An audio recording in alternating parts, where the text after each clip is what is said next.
Hi, my name is Scott. Welcome to the second video in a series. As I stated in my earlier video, I will be unboxing the totes, tubs, and boxes from two estates, primarily collectibles. There will be a few sentimental, although frankly more than I thought. Sentimental items, that is. The estates are of my father and my brother, both of whom sadly have passed away. My father passed away 8 years ago. My brother passed away 2 years ago. Both were big collectors, even more than collecting. I might even say that they were excited by trading, auctions, yard sales, garage sales, so forth. My father successfully passed that down to myself as well. Unfortunately, as I stated in my earlier video, with their passing, and I feel I must stress this because I don't want it to appear cold, cool, callous about the unboxing itself. Most of the items will not be of a sentimental type. Those items were dealt with at that time, 8 and 2 years ago.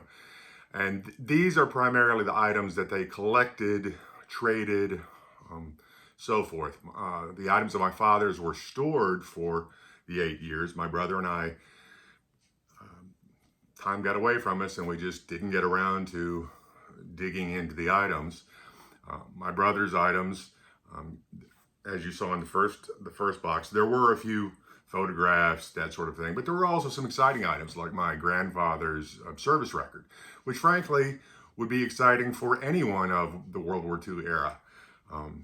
He had a very, very colorful service record, and I'll leave it at that. One thing that I did find interesting was that the cover page on the service record was informative that due to the fire at the National Archives in 1973, the record was incomplete.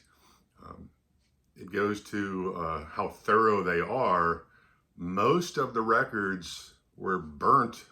I mean, it was a photocopy, but they were burnt entirely around the record itself. So we did lose some of the records, and it's a lot of what you would expect. Vaccination records, transfer records, so forth. But just seeing the documents themselves, the archival nature of them was interesting. I also found something else, and this is not sentimental. This is just something that my brother had in his tub. It is called two pieces, two currency notes of fractional currency, which I had never heard of, frankly. Maybe you have. Apparently, during the Civil War, there was a problem minting coins.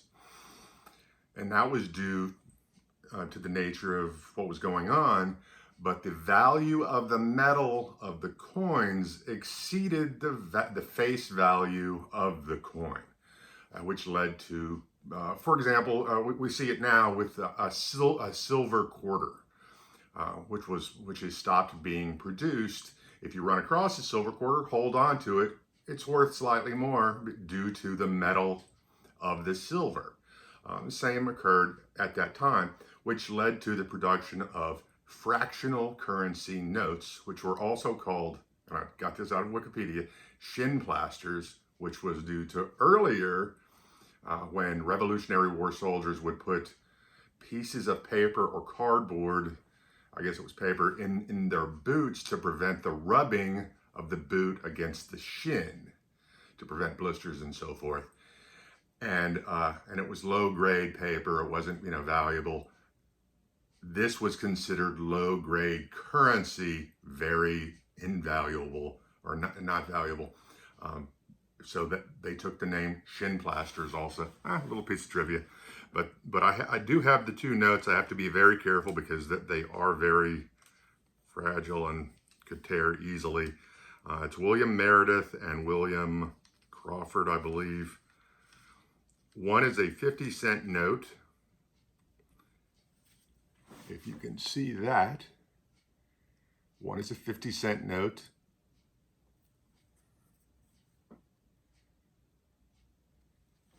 And one is a 10-cent note. The 10-cent appears to be in slightly worse condition, which I guess you would assume since the 10-cent would probably be passed around more at the time, I probably should not be handling this with my hand, but forgive me. They're only worth between $5 and $15, depending on the condition. I will probably just hold on to these for the interest factor. But I did find that amongst the items in the last tub. I do believe that the next tub comes from my father's collection. But let's dig into it and see what we find. And, excuse me. I don't know if you might not be able to get that. And I have a bad back, so I will not be lifting. All right, let's see here. We have, let's start here. A Tito's handmade vodka beer koozie. A safety first aid kit. This may be, I may be incorrect. This may be yet another of my brother's items.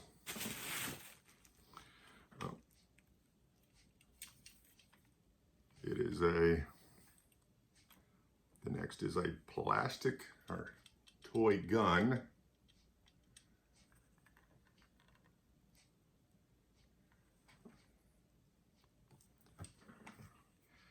The handle is intact. The trigger doesn't seem to be working. It has a K on the handle. Just a toy gun. It's metal, pot metal, I guess.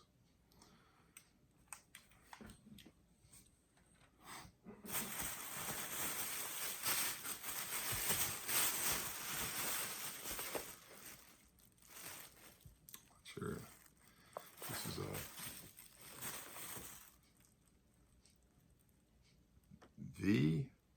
VIE, it looks like. Camera bag, or I'm guessing this is a camera bag or a woman's purse. Let's see.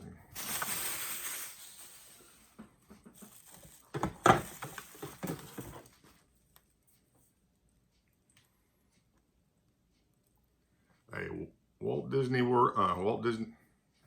Disneyland back scratcher, a Mickey Mouse back scratcher.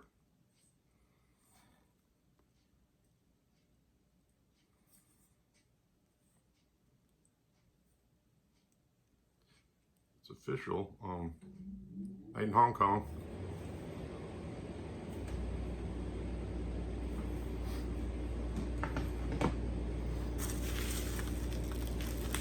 Oh, I know what this is. This was out of my brother's estate. It is bottom to an Xfinity video game. The base, the Marvel.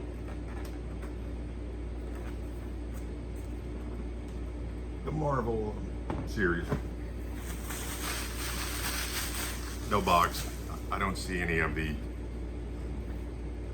pieces that go with it offhand. There's another Disney Infinity base.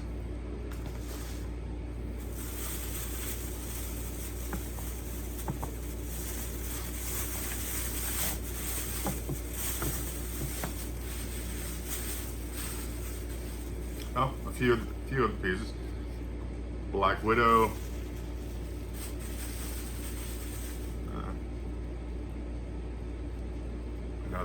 Another piece.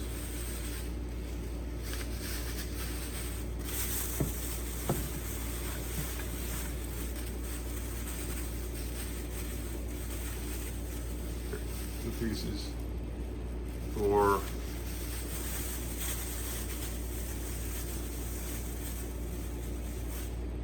Hawkeye.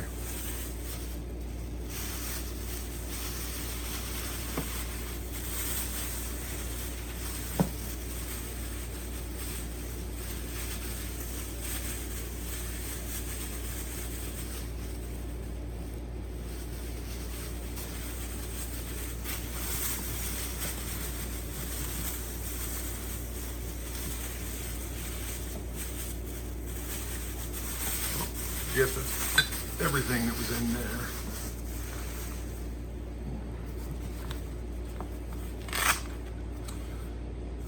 Bushnell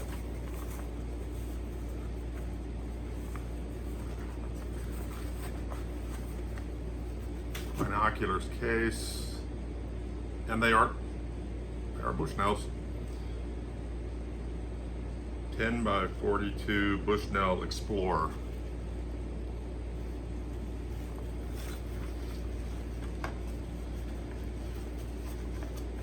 I live in a rather rural area, so I already have a set of binoculars that we use for owls and deer and whatnot.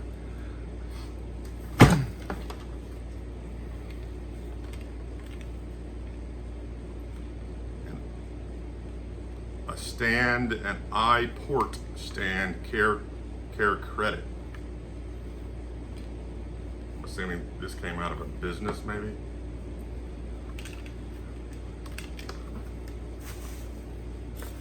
A lot of these items I just don't have a backstory on, so they're fairly random.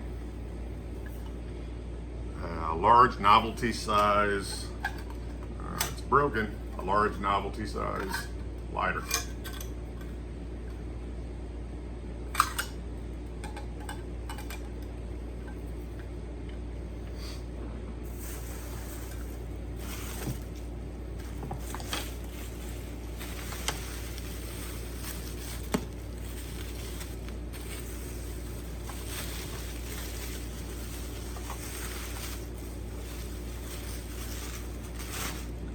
FXX, I guess it's a Ferrari. It's missing a wheel, missing 2 wheels, RC car.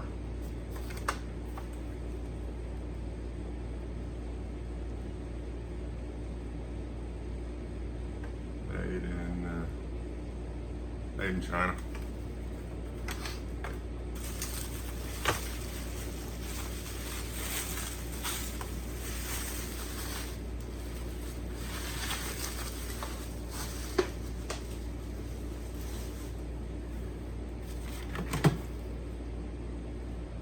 Dodge RC remote.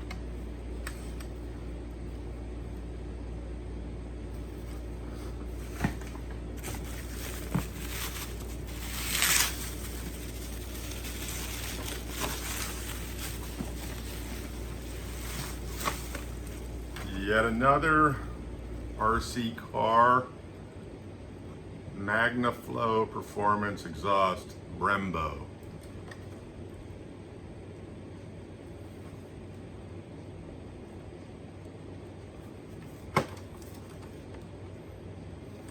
Frankly, I don't know very much about RC cars or boats, planes, and so forth.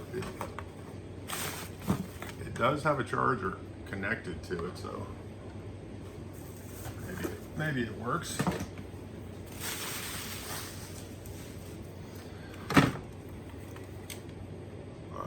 Surge protector.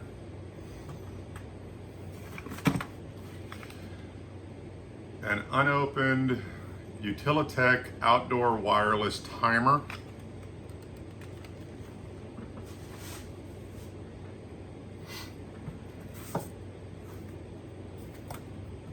A metal speed limit sign.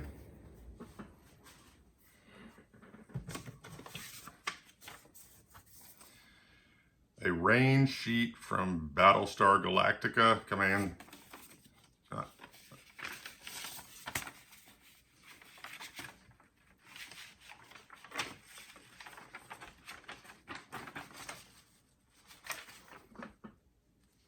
Just a Target sheet, some kind of novelty promotion, I guess. There's only a few items left in this tub. A Smith & Wesson box, M&P, excuse me. It is empty. My brother was very into guns, fishing, outdoors activities. It does have a gun lock in it, though. And I'll have to check. His guns were going to say two things at once, taken care of. They were handled at the time of his passing. So we may actually have that gun. Another M&P Bodyguard Smith & Wesson box.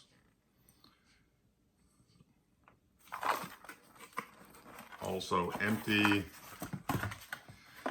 and also has the gun lock. Don't worry, the guns, wherever they are secured.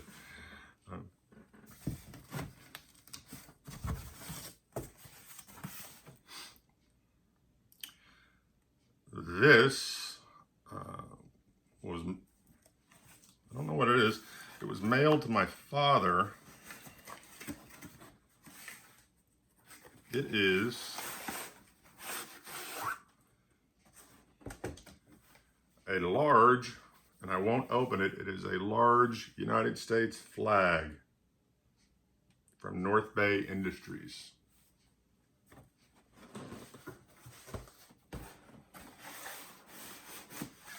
Appears to have never been unfurled. So I will do something with that. And the last item in, well, I said the last item. I'm not sure what this is. It's a piece of metal with a hole in the top of it, and it's very heavy. A Deluxe Legends of Magic DVD set, Phantasma Magic. Officially endorsed by the IBM, the International Brotherhood of Magicians. And I'm going by the weight that it appears to be fully intact.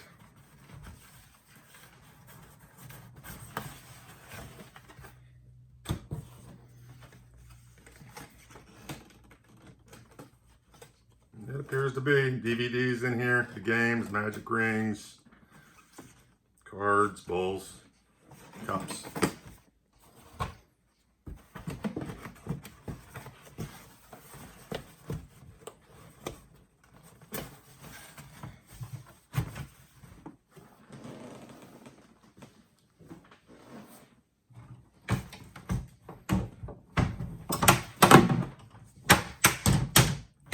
Well, that brings us to the end of this video.